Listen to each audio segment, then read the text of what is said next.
Hey everybody, welcome back to the channel. My name's Zach, and today I'm going to be going over the 4 most important accessories that you should be buying or try to buy when you buy your new generator welder. These are very expensive purchases, very expensive investments in your business. So buying the best tools and buying things that you're going to use the most is very important. So I'm going to label these pretty much in order from least important, in my opinion, to most important. Of course, every situation is going to be different. I have friends that use some of these more than other tools out there.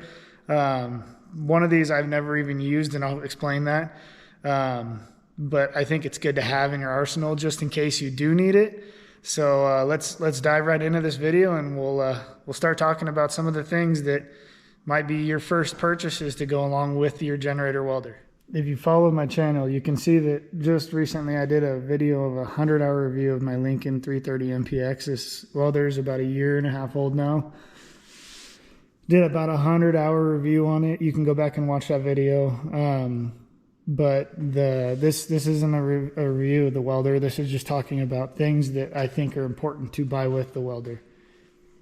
Number 1, most important thing that I think that everybody should invest in when they buy a welder, whether it's to do pipelining, mobile welding repair, equipment repair, whatever it may be, a good set of quality leads is important.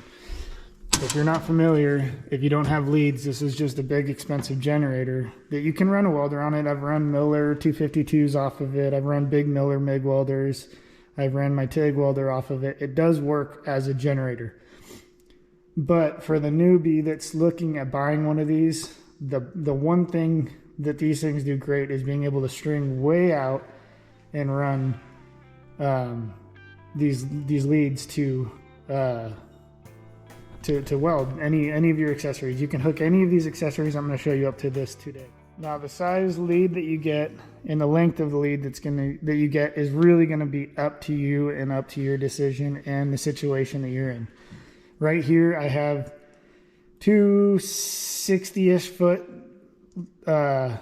spools of, I believe this is 1/0, 1/0 or 2/0. I think this is 1/0. This is old stuff that was given to me by a friend of mine. In my toolbox I have another 100 feet of 1/0 that's brand new that I leave locked up because this is copper. It will walk away if you're not careful. People do have sticky fingers, especially when it comes to copper, but this is 1/0 that I use primarily just because it lives back here. It's old. It's got cracks in it, but it still works. I mean, the Tweako ends are pretty hammered on them, but they still work. And go get yourself a good ground. Right now I'm kind of using just a cheapo ground. Let me see if I can find it here.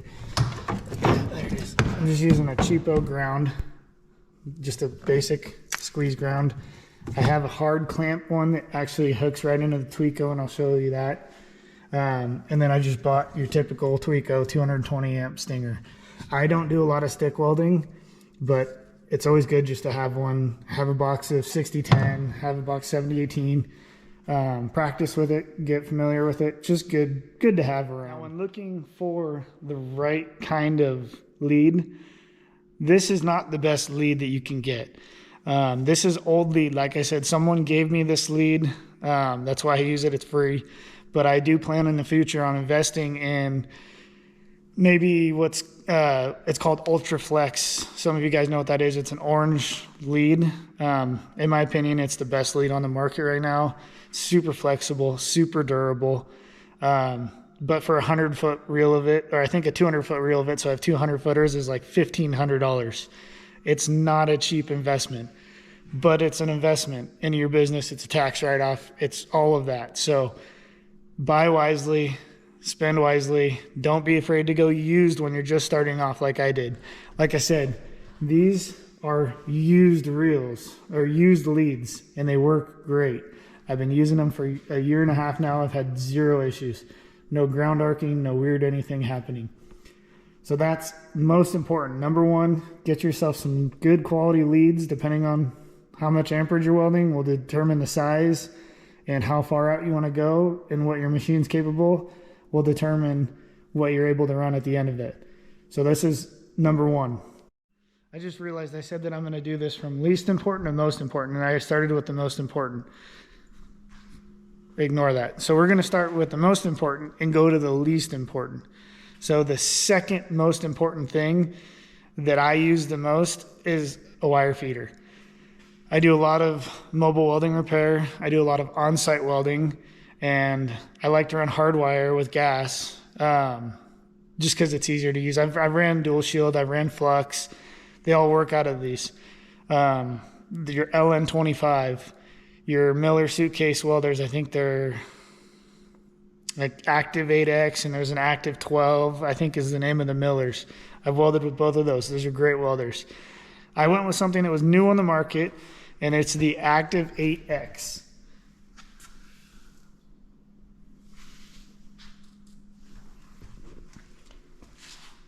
And I mean, just for like size comparison, this thing is tiny. I mean, it's light. And let me see if I get this over here out of the way for you. When you open this up, you can see I got hard wire in here. These welders weld phenomenally. And the reason I went with the Active 8X is I can adjust the amperage and it adjusts on the machine. So when the leads are hooked into the back of this, so just for people that aren't familiar, you run your ground to the material. You run your positive lead to the back of it here, and you plug it in here to your Tweeko connection. You take your ground in the box, you unwind it, and you hook it on your material. Turns the machine on. Normally it'll rev your welder up just because it's activating, and then you're ready to weld. Here's some of the specs of this guy and some of your part sheets that you can get for consumables. This is a really solid welder. 100% duty cycle. You can run this thing all day, no issues. But what I'm saying is they have what's called this cross-link technology. So when I turn the amperage up on here, it turns the amperage up on the welder. And then the wire feed, I can adjust the wire feed. It's digital on here as well. And then I'm running the Magnum Pro tip or gun on it. This thing is awesome. I've put probably 5 or 6 spools through this. Had 0 issues. My one complaint on this one, and I believe with the Active 8 on the Miller, you can only fit a 10-pound spool on here of hard wire. You cannot fit the 33-pound spools of the bigger wires. The LN25, the Active 12, I believe you both can fit the bigger spools of wire. So if you're running a lot of wire, definitely go with the bigger one. It's a little bit more money, but it's worth the money if you're going to be planning on running a lot of wire, because you're not going to be replacing spools as often. This guy doesn't hold as big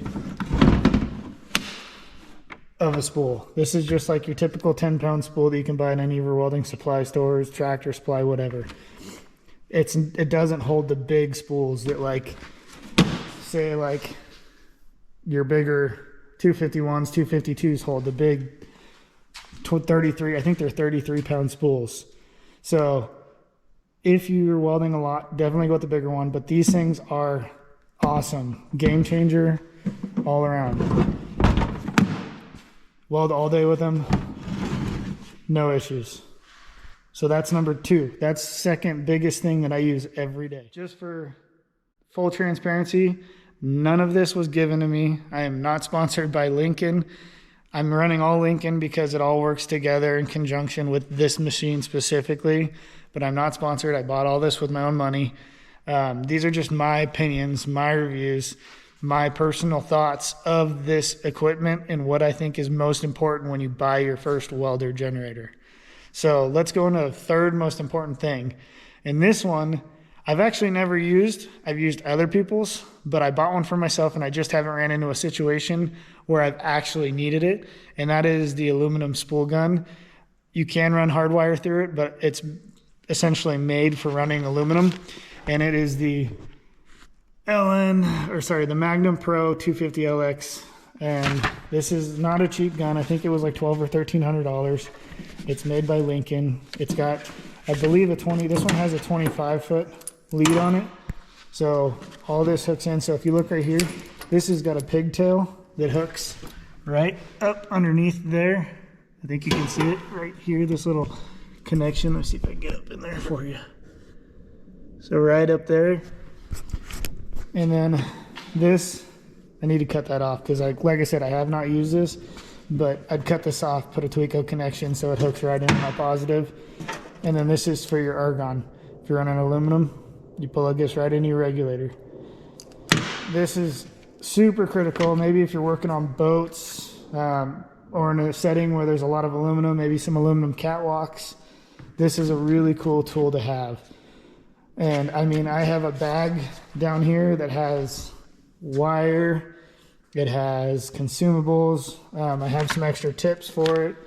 Like I said, I've had this for a year and I've just never ran into a situation where I've needed aluminum. Everything I've been doing lately is steel. So this is, in my opinion, the third most important thing that you could buy when you're buying a new generator welder. So let's take a look at number 4 now. Number four is going to be a TIG welding stinger, 4-year welder. So I got this one. This one's a Black Panther, I believe. There's a bunch of different brands that make them. They're a couple $100. I think this one was like $300. But this is a full 100% duty cycle lift arc TIG welder that you can run off of your generator welder. It runs off of your leads. I've actually used this for it and it works great. So it runs off your Tweco leads. The other end goes into your regulator for your coverage gas. And then I have a full box full of consumables for tips, tungstens, everything that goes with this welder, or sorry, with this TIG welder. So this is a very cool tool to have in your arsenal, just for anything. Like I said, with these 3 combined, along with your stick rod, you basically are a full-blown mobile fab shop on the road.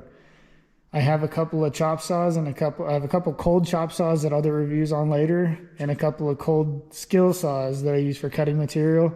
Also awesome. You have those in conjunction with these, and you have an entire mobile fab shop on the road in the bed of your truck.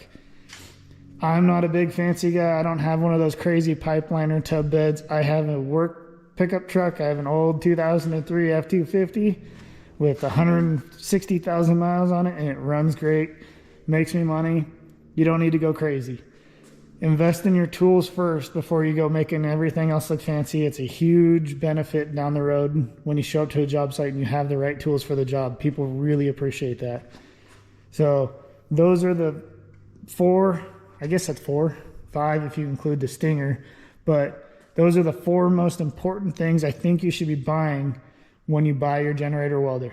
Now, if you guys have any questions, comments, anything on any of these products that I showed you today, please leave a message. I'll drop you links. I bought some of these at Baker's Gas. I think I bought the wire feeder, and I bought the spool gun from Baker's. I bought the welder from my local welding shop. The TIG welder I got online from the company itself. So if you have any questions about any of those products, how they work, what consumables go with them, are they garbage, do you think they're worth the money, please reach out. I'll give you my honest opinion.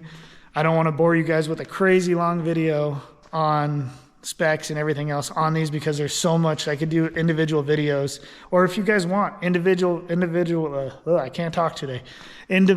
videos for each of these products and show them in operation, let me know. I'm happy to make those, and I'm happy to show you guys exactly like the setup process, how to load wire into the wire feeder, how to change consumables, how to set up the TIG torch, because this was kind of a challenge for me, was figuring this out. I had to call a couple friends and figure out how to get all the consumables, because it comes just like this. It comes bare. I put this sleeve on it right here to protect the leads, but it doesn't come with that. So I did a couple of modifications to make this the most durable that it could be. So I just throw it in the toolbox, and when I need it, it's ready to go. Anyways, if you guys have any questions, please ask. I'm here to help. This channel is about helping people. I've named this channel Elevate Trades because I want people to get into the trades. I want them to learn about the trades. I want people to make money in the trades. There's such a good market out there for tradespeople. And I've grown up in the trades. I've been a welder for the last 12 years. I've been around construction my entire life. I love working in the trades. I love the people of the trades. But I feel like our generation's kind of wandering away from that. And if you're interested in being in the trades, I want this channel to be basically encouragement for people to get into the trades, to ask questions. And then I can show, like I said, this channel is kind of a hodgepodge of everything. So, I mean, I'm going to be doing product reviews. I bought a tractor. I'm going to be doing a review on that because I use that for my business. It's a really cool tractor. It was cheap, but it's worth the money. Maybe some welding technique videos. You guys tell me where you want this to go, and I'm happy to make that. But I do apologize. There's been a break since I posted my last video. We had a couple of big vacations planned. We had an awful winter here in northern Nevada. We got a ton of snow. And now that summer's kind of here, all of a sudden we've had flooding. The snow's gone. We found a ton of snow damage on a lot of these houses. So we've been running like crazy trying to fix people's railings that were broken by snow and things like that now that the sun's out and everything's melted. So I do apologize. I haven't had a video out in a couple of, like probably a month now, but I'm getting back into it. I'm going to be trying to post a video every single week for you guys. So if you're new to this channel, please give it a thumbs up if you like it. Please leave a like, a comment. And if you're not subscribed already, please subscribe.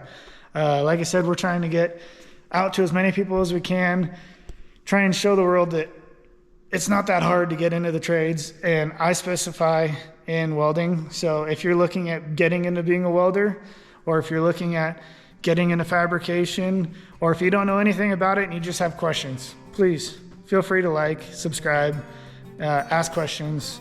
I interact with everybody that comments. I try and get back to everybody's comments as they come in.